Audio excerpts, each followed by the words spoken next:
Hello, my name is Richard Lee, and I'm going to tell you about my book, I Survived the Great Chicago Fire. The author I chose was Lauren Tarshish, and she writes other I Survived books I chose. I chose this book because there is always a new character, and it shows you what was happening in the disaster. The fire all started in a little neighborhood and went into the city where the big buildings were at. The main character is Oscar. Oscar is the most interesting character because he was the person most of the time that the fire kept on following.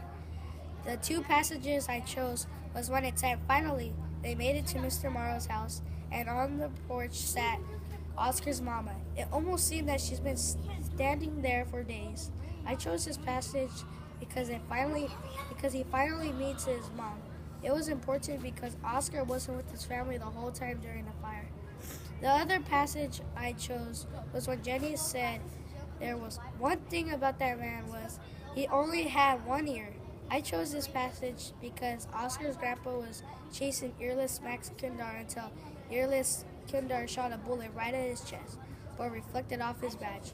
That bullet made a big dent into his badge. That earless Kindar ran away. It was important because Oscar has been talking about earless Kindar and his grandpa throughout the entire story. I really liked this book because it told me what was happening during a fire. I think firefighters will be interested in this story because it was lots of fire, and it also said that Chicago has the best firefighters. And this is the shirt that I would have made, and this is what it said, hundreds of people died. This is Grandpa's badge, and this is where the fire all started.